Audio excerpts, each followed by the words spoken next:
revolving in oval loops of solar speed, couched in calls of clay as in holy robes, dead men render love and war no heed, lulled in the ample womb of the full-tilt globe. No spiritual Caesars are these dead, they want no proud paternal kingdom come, and when at last they blunder into bed, world-wrecked they seek only oblivion. Rolled round with goodly loam and cradled deep, these bones' shanks will not wake immaculate. To trumpet toppling down of doom-struck day, they loll forever in colossal sleep. Nor can God's stern, shocked angels cry them up from their fond, final, infamous decay. Sylvia Plath.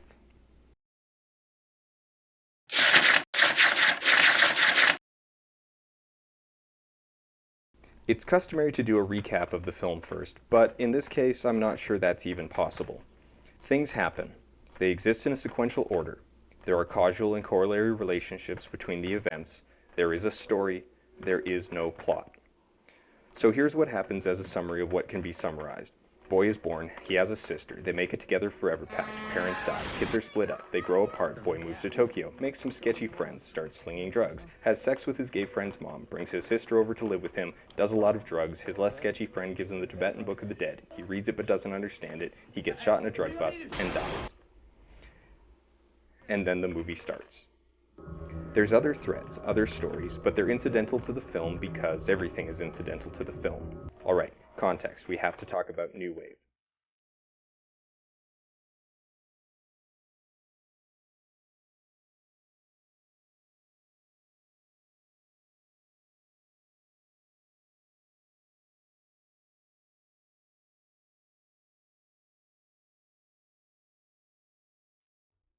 French New Wave was a socio-artistic movement in the 50s and 60s that revolved around revolt against the established conventions of visual storytelling in both subject matter and presentation. You're probably thinking of something like this in your head.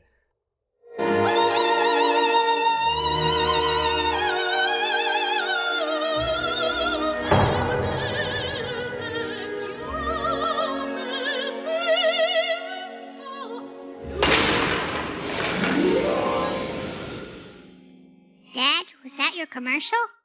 I don't know. And that's good enough for now. Generally speaking, the goal of exploring the boundaries of the medium took precedence over questions about the audience. Wait, we need to talk about audience. Alright, this may seem to be a bit of a no-duh moment, but in the film experience, there is the film on the screen and the audience watching it. Think of the screen as a person that is telling the film to the audience. The majority of film uses narrative in order to transmit the film to the audience in a way that the audience can follow and interpret while in a fixed time frame. Some of the new wave auteurs took it as an opportunity to learn how far they could stretch and pull the medium while still keeping the audience engaged, while others took it to see how far they could stretch and pull the audience while still keeping the film intact. Others disregarded the audience and medium altogether and made it more about the discussion about the film, politics, agenda, and gender that exist around the film, though not necessarily within the film itself. How to explain this in a more manageable way?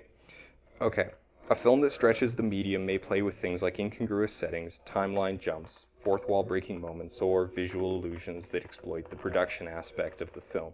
One that stretches the audience may not do anything extreme in terms of editing or construction, but may use demanding metaphors, sparse dialogue, and ambiguous visual language, pushing the audience to keep up or interpret what's going on.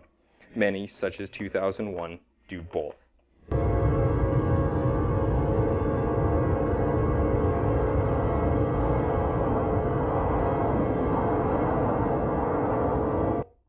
Whether you love, hate, or know nothing about French New Wave, if you're a film fan, then you've benefited from the children of New Wave. From the first camp of auteurs, the medium-focused ones, filmmakers learned that you could actually stretch the medium pretty far and still keep the audience as willing participants. And from that, we get the kind of styles used by Tarantino, Aronofsky, and Fincher. On the other foot, you get the Coens, Jarmusch, and Wes Anderson, and their difficult-to-like characters, films about nothing, and stories that just happen. There, that brings us up to speed, so we can actually talk about Enter the Void.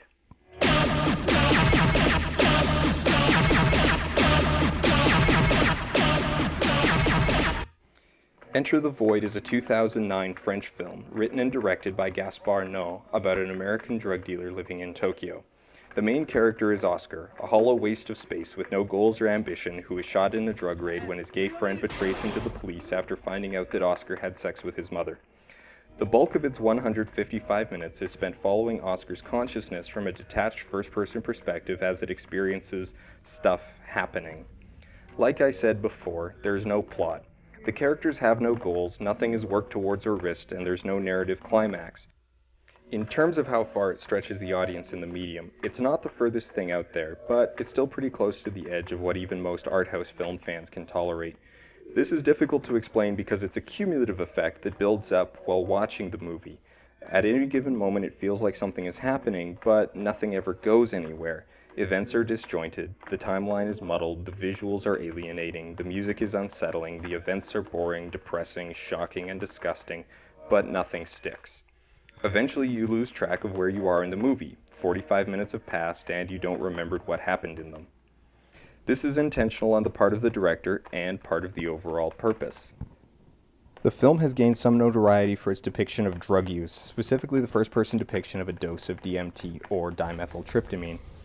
DMT is a powerful psychedelic hallucinogen similar to LSD or psilocybin, renowned for the complex visual fields and fractal imagery generated during the experience. According to many who have taken DMT, the visuals here are among the better interpretations of the experience. DMT is a major active ingredient in ayahuasca, an entheogenic drink used by Amazonian tribes to commune with gods, primal spirits, and the inner self, and to practice dying.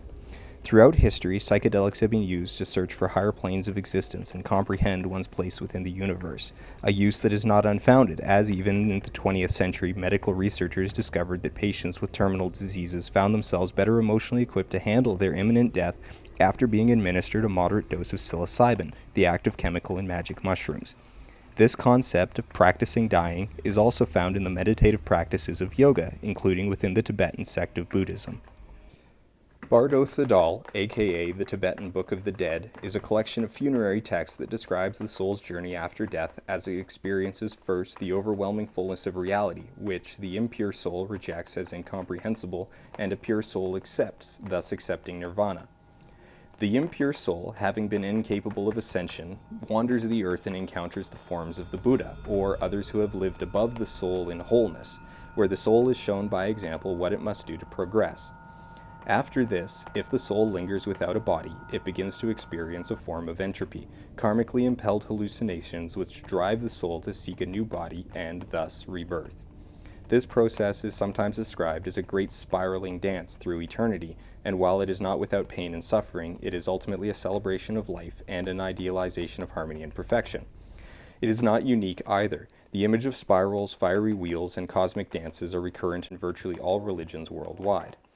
Superficially, it appears that this is what is at the core of Enter the Void, the thread that ultimately gives structure to the narrative, that Oscar's spirit leaves his body and experiences the failure to achieve enlightenment, tutelage, karma, and rebirth. This is where our discussion of Enter the Void starts to get really rough, because Enter the Void isn't about Tibetan spiritual journeys, the durability and duty of the soul, or harmony. Gaspar Noé has denied that it's about Oscar's soul seeking rebirth, and insisted that it's a film about a man who just heard about the Tibetan Book of the Dead before being shot, and is hallucinating one last time before slipping into oblivion. In many ways, it is a continuation of the theme that Noé explored in his previous film, 2002's Irreversible, which ended with the title card, Time Destroys Everything.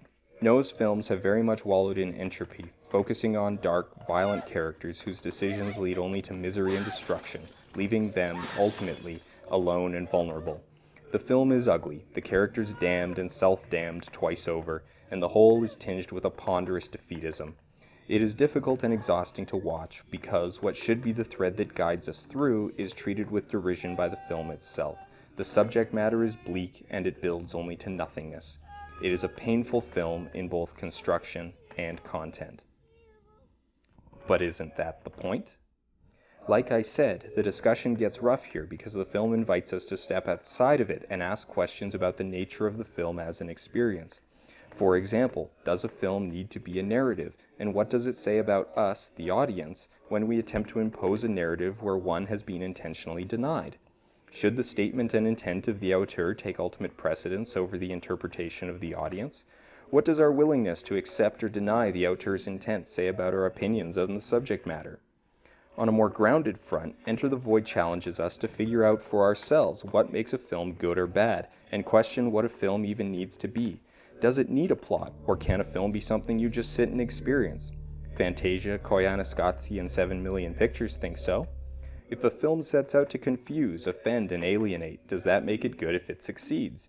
Negative emotions are as valid and real as positive ones, and a good cry is often what it takes to bring the world into a bit of perspective. In the end, whether Gaspar Noé says it's about nothingness or rebirth, Enter the Void is about death. It is, in a sense, a modern atheistic version of the Book of the Dead, a mediation on the nature of death, a look at our cultural understanding of what it means to die, and viewing the film as a form of practicing dying. The ultimate metaphor that encapsulates the film is a bad drug trip. The viewer has lost control of the experience and has no choice but to accept the reality their subconscious has served up, for better or for worse, and learn what it's like to die. Cutting through the sensationalist imagery and the long, unfocused running time, I believe that this is the most challenging aspect of the film and its redeeming value as a piece of art. Mortality is a universal human experience, and yet we so often treat it as a villain to be outwitted or a disease to be cured. Gaspar Noé has set out to drag us, kicking and screaming, face to face with our own demise.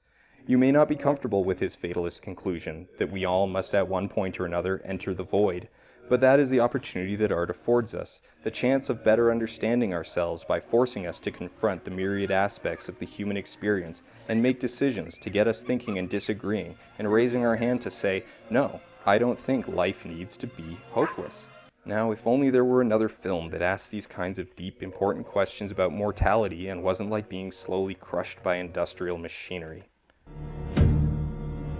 A special tree sprouts there. They say, whoever drinks of its sap will live forever. Oh, thank goodness.